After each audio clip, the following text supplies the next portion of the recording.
He's a madman. I mean, he's just wacko. Gaddafi عروج و زوال کی کہانی کی پچھلی اقساط میں ہم نے آپ کو قذافی کی طاقت میں آنے کا تمام قصہ سنایا.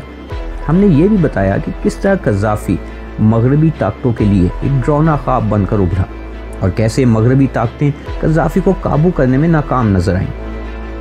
قذافی اور مغربی طاقتوں کے درمیان کشمکش کے مختلف واقعات سے بھی آپ کو آگاہ کیا گیا. پچھلی تمام اقساط اگر آپ نے نہیں دیکھی تو پہلے وہ ضرور دیکھ لیں. آج قذافی عروج و زوال کی کہانی حصہ پنجم میں ہم آپ کو بتائیں گے کہ قذافی نے اپنی بیٹی کے قتل کا بدلہ کیسے لیا.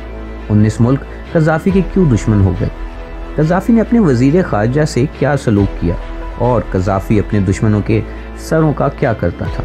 تو دیکھتے رہیے قذافی عروج و زوال کی کہانی حصہ پنجم.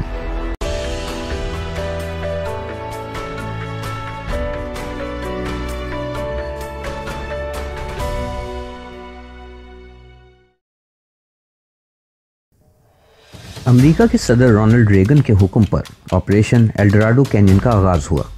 آپریشن کے دوران قذافی کے ایک محل کو بھی نشانہ بنایا گیا.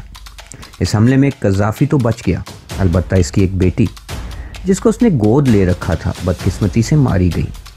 امریکہ قذافی کی بیٹی کی موت سے انکار کرتا رہا, مگر قذافی نے بیٹی کے مارے جانے پر شدید احتجاج کیا اور پوری دنیا کے سامنے امریکہ کا بھیانک چہرہ بے نقاب کرنا شروع کر دیا.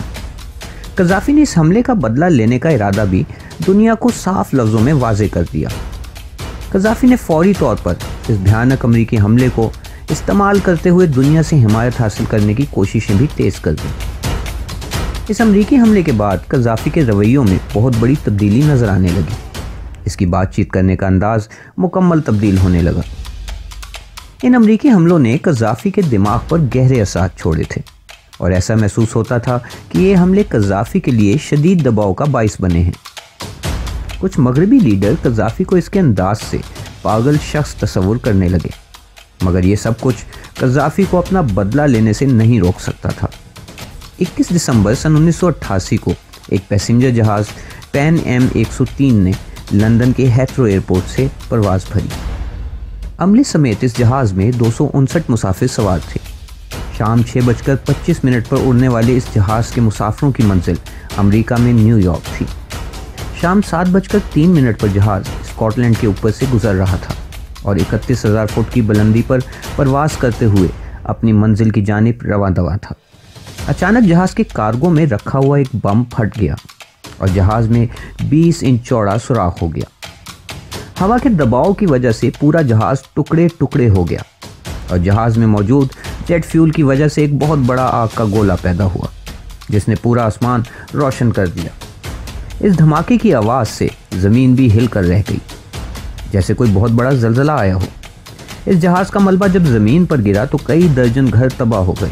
اکثر گھروں میں موجود افراد اس قدر جل گئے کہ ان کے جسم کا ایک حصہ بھی آج تک کسی کو نہیں مل سکا.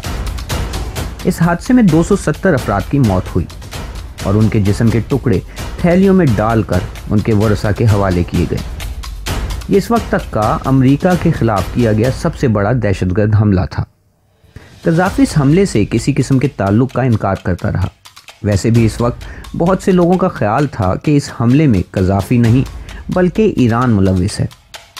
اگر جہاز پرواز کے دوران کسی اور وقت تباہ ہوتا تو شاید جہاز کا ملبہ سمندر میں جا گرتا اور تمام ملبے کو سمندر نگل جاتا, مگر اتفاق سے یہ ملبہ زمین پر آ کر گرا اور اس ملبے سے کئی طرح کے شواہد کی کھوج لگائی جا سکتی تھی. اس حادثے کے اثرات کئی ممالک میں محسوس کیے گئے کیونکہ جہاز میں 19 مختلف ممالک کے افراد سوار تھے. مجرموں کی کھوج لگانے کے لیے 19 ملکوں کی ٹیموں نے انویسٹیگیشن میں حصہ لیا. یہ امریکہ میں ایف بی آئی کی اس وقت تک کی سب سے بڑی انویسٹیگیشن تھی. زمین پر گرنے والے ملبے کے ایک ایک ذرے کا معائنہ کیا گیا. آخرکار جہاز کے ملبے سے ایک جلا ہوا تباہ شدہ سرکٹ بورڈ برآمد ہوا.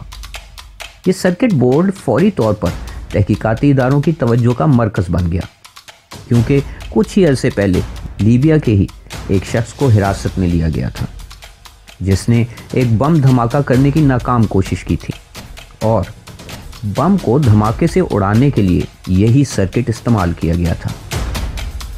مزید تحقیقات سے یہ بات بھی سامنے آئی کہ لیبیا کی فوج نے کچھ ہی عرصے پہلے ایسے بہت سے سرکٹ خریدے تھے۔ تحقیقات 4 سال تک چلتی رہیں اور آخرکار جہاز میں دھماکہ کرنے والے لیبیا کے 2 ایجنٹس کا سراغ لگا لیا گیا۔ امریکہ کو اب یہ بات معلوم ہو چکی تھی کہ دنیا میں اس کا ایک ایسا دشمن موجود ہے جو اتنے خفیہ اور جدید طریقے سے اسے نشانہ بنانے کی صلاحیت رکھتا ہے۔ یہ معاملہ جب سپر پاور امریکہ نے عالمی سطح پر اٹھایا تو یونائٹڈ نیشنز نے لیبیا پر سخت پابندیاں لگا دیں۔ دوسری طرف قذافی پوری دنیا کا عظیم لیڈر بننا چاہتا تھا اور اسے یہ بات کسی طرح ہضم نہیں ہو رہی تھی۔ وہ شدید کرب کا شکار تھا اور امریکہ سے اور مغربی دنیا سے بدلہ لینے کی آگ اس کے سینے میں مزید بھڑکنا شروع ہو گئی۔ اب وہ امریکہ کا نام لینے والے کسی بھی شخص کو برداشت نہیں کر سکتا تھا۔ اس نے بدلے کی آگ بجھانے کے لیے نت نئے طریقے اختیار کرنا شروع کر دیے۔ اس کی ایک مثال قذافی کے ایک وزیر خارجہ کے ساتھ اس کا اپنا سلوک ہے۔ منصور رشید الکیکیا 1972 سے 1973 تک لیبیا کا وزیر خارجہ رہ چکا تھا۔ البتہ 1980 میں وہ قذافی کی حکومت کا شدید مخالف ہو گیا۔ 13 سال تک قذافی اس کو برداشت کرتا رہا، مگر اب اس کی برداشت جواب دے چکی تھی۔ 10 دسمبر سن 1993 میں الکیکیا مصر کے شہر قاہرہ پہنچا، جہاں اس نے عرب ہیومن رائٹس آرگنائزیشن کی ایک میٹنگ میں شرکت کرنا تھی۔ قذافی سے یہ برداشت نہیں ہو رہا تھا کہ وہ شخص جس پر اس نے کسی وقت اعتماد کیا تھا اب اس کا دشمن ہو چکا ہے۔ قاہرہ میں پہلے ہی قذافی کے 2 ایجنٹس الکیکیا کا انتظار کر رہے تھے۔ ان ایجنٹس نے الکیکیا کو اغوا کر لیا۔ فوری طور پر تو معلوم نہیں ہو سکا کہ الکیکیا کہاں گیا ہے اور اس کے گھر والوں کو امید تھی کہ شاید وہ ابھی بھی زندہ ہو، مگر حقیقت میں قذافی وہ آخری شخص تھا جس نے الکیکیا سے ملاقات کی۔ بعد کی تحقیقات سے پتہ چلا کہ قذافی نے الکیکیا کو قتل کرنے کے بعد اس کی لاش کو اپنے ایک فریج میں محفوظ کر لیا تھا اور اکثر اس لاش کو فریج کھول کر دیکھا کرتا تھا۔ 2012 میں الکیکیا کی لاش کو قذافی کے فریج سے برآمد کر لیا گیا اور دفن کیا گیا۔ اس موقع پر انکشاف ہوا کہ قذافی اپنے اکثر دشمنوں کے سر فریج میں محفوظ کر لیتا تھا تاکہ ان کی شکلیں دیکھ کر سکون حاصل کر سکے۔ قذافی کے عروج و زوال کی کہانی جاری ہے۔ اگلی قسط میں ہم آپ کو بتائیں گے کہ قذافی نے دنیا کی توجہ حاصل کرنے کے لیے کون سے نئے حربے اپنائے۔ 9/11 کے حملے پر قذافی کا کیا رد عمل تھا؟